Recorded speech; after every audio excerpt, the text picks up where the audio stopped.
Pria ini telah memakai narkoba selama 4 tahun. Demi membeli narkoba dia akan mencuri di kamar mandi. Dagangan kecil di tepi jalan menjadi targetnya. Setiap hari berpenampilan lesuh. Tapi kenapa pria ini bisa menjadi juara dunia triathlon? Yang dimaksud triathlon adalah berenang 8 km, bersepeda 360 km, dan berlari 4 km. Ini sangat sulit bagi orang normal, apalagi pecandu seperti kerangka ini.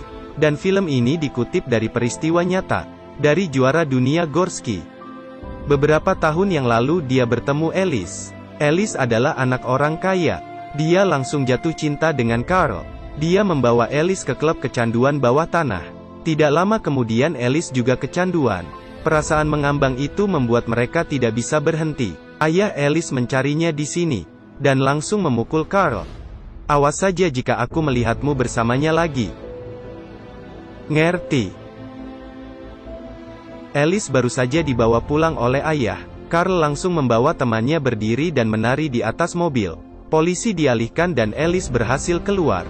Demi mengonsumsi narkoba. Semua tempat yang bisa dicuri telah dia curi. Sudah tidak terhitung berapa kali dia masuk kantor polisi. Menghadapi ejekan Carl. Ayah Alice sangat marah. Siapa rekanmu? Bagaimana kamu mencoba menjatuhkan kami pemerintah? Apa? Setelah itu Carl masuk rumah sakit, tapi Alice dengan cepat membawanya keluar dari rumah sakit. Waktu telah berlalu 2 tahun. Carl yang sekarang sangat lesu, terkadang bisa menjadi skizofrenia. Alice juga tidak sebaik apa. Keduanya tinggal di klub pecandu sepanjang hari.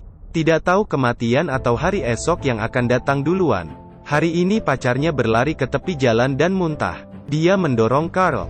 Carl merasa sangat aneh dan bertanya, "Kamu kenapa?" "Masalahnya saya hamil." Mendengar kabar itu, otaknya berhenti beberapa detik lalu bereaksi. Dia sangat senang. Dia segera kembali ke rumah, ingin memberitahu ibu kabar ini. Tapi ketika dia pulang dia melihat ayah yang sedang memukul ibu. Dia maju untuk menghentikan namun yang dia dapat justru sebuah tamparan. Dia mencoba menghentikan lagi lalu dia didorong. Dahi Carl terluka. Dia menatap ayah. Kemarahan bertahun-tahun tiba-tiba meledak. Dia melempar semua foto kemenangannya dulu ke dinding. Sejak kecil Carl suka berolahraga, dan juga mendapat banyak penghargaan. "Kamu bilang aku tidak berharga, aku percaya. Bukankah kamu juga begini-begini saja? Memangnya kamu ada hasil apa?" Dia datang ke rumah sakit untuk menjahit lukanya. Setelah dokter pergi dia diam-diam pergi ke ruang obat, dan ingin mencuri semua obat yang mengandung morfin. Tapi ketahuan oleh dokter. Carl langsung dimasukkan ke penjara. Kehidupan di penjara sangat sulit. Dia sangat kesakitan karena tidak ada narkoba, dan sering dipukul oleh tahanan lain. Ibu datang menjenguknya, memberitahu Carl sebuah kabar buruk. Maaf, dia akan mengaborsi anaknya. Mendengar berita itu Carl tidak bisa duduk diam. Malam hari dia membengkokkan garpu, kemudian diletak dalam roti. Hari kedua Carl muncul di rumah sakit. Dia ingin keluar dan menyelamatkan Alice. Tapi dia dihentikan oleh ayah Alice. "Jangan dekati dia. Ku bilang jangan dekati dia." Tidak lama kemudian Carl bebas. Teman terbaiknya meninggal karena penggunaan narkoba yang berlebihan. Melihat jasad temannya, dia seperti melihat dirinya di masa depan. Saat temannya dimakamkan, dia meletakkan perekam kesukaannya di atas peti temannya. Saat itu Alice juga datang. Pecandu ini akhirnya bertemu pacarnya yang hamil. Dia dengan lembut membelai perut pacarnya yang sudah membesar. Tapi ayahnya datang dan mendorongnya. Kalau bukan karena dia, putrinya tidak akan kecanduan narkoba. Dia didorong ke dalam lubang. Tatapan pacarnya juga penuh dengan kebencian. Sejak saat itu dia bertekad untuk berhenti mengonsumsi narkoba. Demi anak yang belum lahir itu, dia ingin melakukan tugasnya sebagai seorang ayah. Saat dia yang mengonsumsi narkoba selama 4 tahun, dan ingin berhenti mengonsumsi itu sangat sulit. Kadang-kadang berhalusinasi. Dia bahkan tidak tahu dirinya melakukan apa. Untung saja ibu sempat menemukan dan menyelamatkannya. Hari kedua Carl terbangun di rumah sakit. Tatapannya penuh dengan ketidakberdayaan. Dia meminta dokter menolongnya. Kemudian dokter membawanya ke pusat rehabilitasi narkoba. Hal yang pertama dilakukan adalah mencukur rambut. Dia tidak setuju mencukur rambut karena ingin berhenti mengonsumsi narkoba. Pintu terbuka, kamu boleh pergi. Tempat ini sangat bebas. Datang saat kamu ingin datang. Pergi saat ingin pergi. Carl memutuskan untuk tetap tinggal. Rambutnya juga dicukur. Di sini kecanduannya akan kambuh kapan saja. Dia hanya bisa gemetaran di lantai. Dia akan mengambil foto pacarnya jika dia tidak bisa bertahan. Ini adalah satu-satunya dukungan spiritualnya. Di saat yang sama, dia harus melaksanakan tugas yang diberi oleh pusat rehabilitasi. Tapi meskipun sangat rajin, ia tetap akan ditegur instruktur. Kenapa belum selesai mencuci? Pergi ke lapangan. Sejarah penggunaan narkobanya membuat penurunan tajam dalam kebugaran fisiknya. Berlari tidak jauh dan terjatuh memuntah di lantai. Tapi dengan cepat dia kembali berdiri. Dia memiliki orang tua yang lanjut usia. Ada pacar dan anak yang belum lahir. Dia memiliki olahraga yang dia cintai sejak usia dini.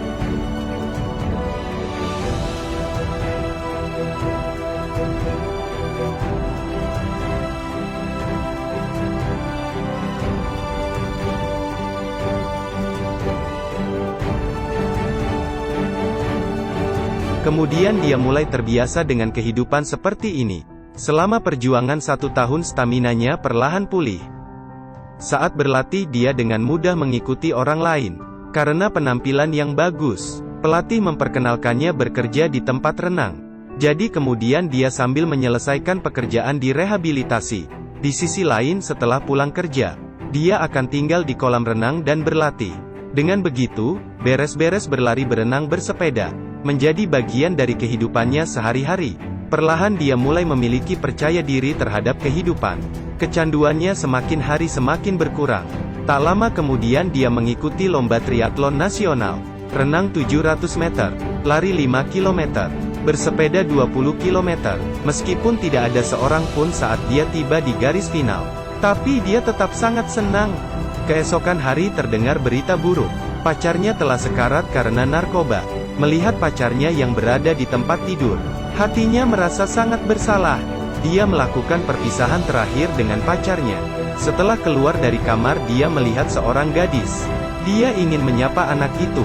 Tapi polisi langsung membawa gadis itu. Terhadap pertanyaan Carl, polisi berkata ini bukan anakmu. Dia tetap merasa Carl adalah sampah yang tidak berguna. Kemudian dia mulai berlatih keras. Kurator melihatnya berlatih sangat keras. Lalu dia sering memberinya panduan. Dia telah berhasil berhenti mengonsumsi narkoba.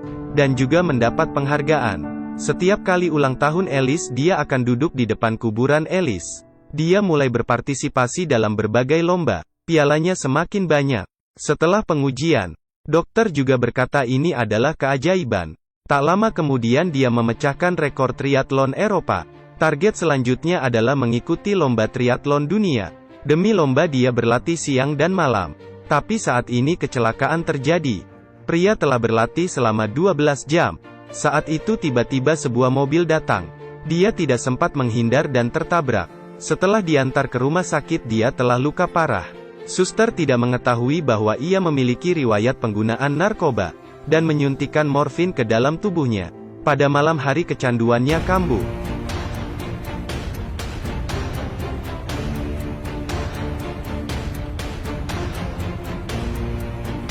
Dia seperti melihat putrinya. Dia bertahan melewati malam itu. Tapi kabar buruknya adalah, dokter mendiagnosis, kedepannya dia mungkin tidak bisa berjalan lagi. Apalagi mengambil juara dunia.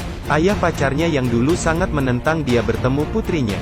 Dan melihat perubahannya sekarang, juga datang memberi dukungan padanya. Lalu berkata padanya, cucunya memerlukan seorang ayah. Mendengar kata itu, semangatnya yang hilang dinyalakan kembali. Demi putrinya, dia harus bisa berdiri.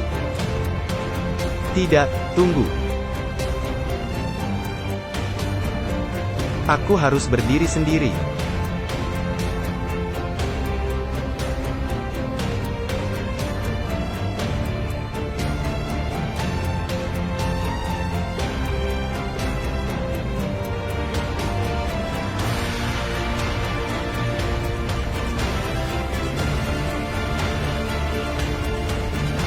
Sulit membayangkan di dalam tubuh ini terdapat kehendak seperti apa. Seorang pria yang tidak bisa dikalahkan narkoba. Ada hal apa lagi yang bisa membuatnya menyerah? Perlahan dia mulai kembali berlatih. Saat ini ayah Alice bertemunya, menyuruhnya jangan mengambil resiko lagi. Tapi sebenarnya yang mau dia lakukan adalah mengalahkan diri sendiri. Dia tidak menyusut, meskipun berlatih hingga muntah darah. Dia juga bertahan. Setelah mengetahui penyelenggara mengubah lomba menjadi 2 kali lipat, kurator menyarankannya, pergi lihat pemandangan saja. Tidak ada orang yang akan menyalahkanmu, karena lomba triathlon 2 kali lipat adakah? Renang 8 km, bersepeda 360 km, dan lari 84 km. Ini adalah tantangan besar bagi peserta lomba. Tapi Karl tetap tidak menyusut. Suara tembakan terdengar dan semua orang maju. Tapi ketika lomba, karena luka lamanya belum sembuh, dia tidak sengaja tenggelam. Setelah diselamatkan, dia menarik 2 kali napas dan kembali ke air. Saat tiba di garis final, dia sudah ketinggalan selama 10 menit.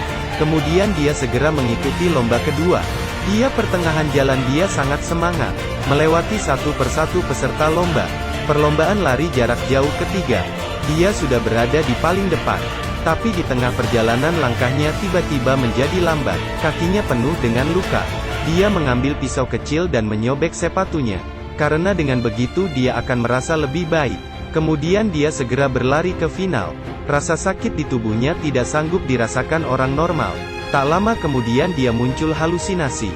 Di jalan terdapat teman baiknya yang meninggal, pacarnya, dan dirinya yang kecanduan mencoba menghentikannya. Dia tidak ragu dan memukul dirinya yang hancur seperti mayat. Detik selanjutnya dia kembali ke kenyataan. Semua orang menyemangatinya, tapi dia jatuh di lantai.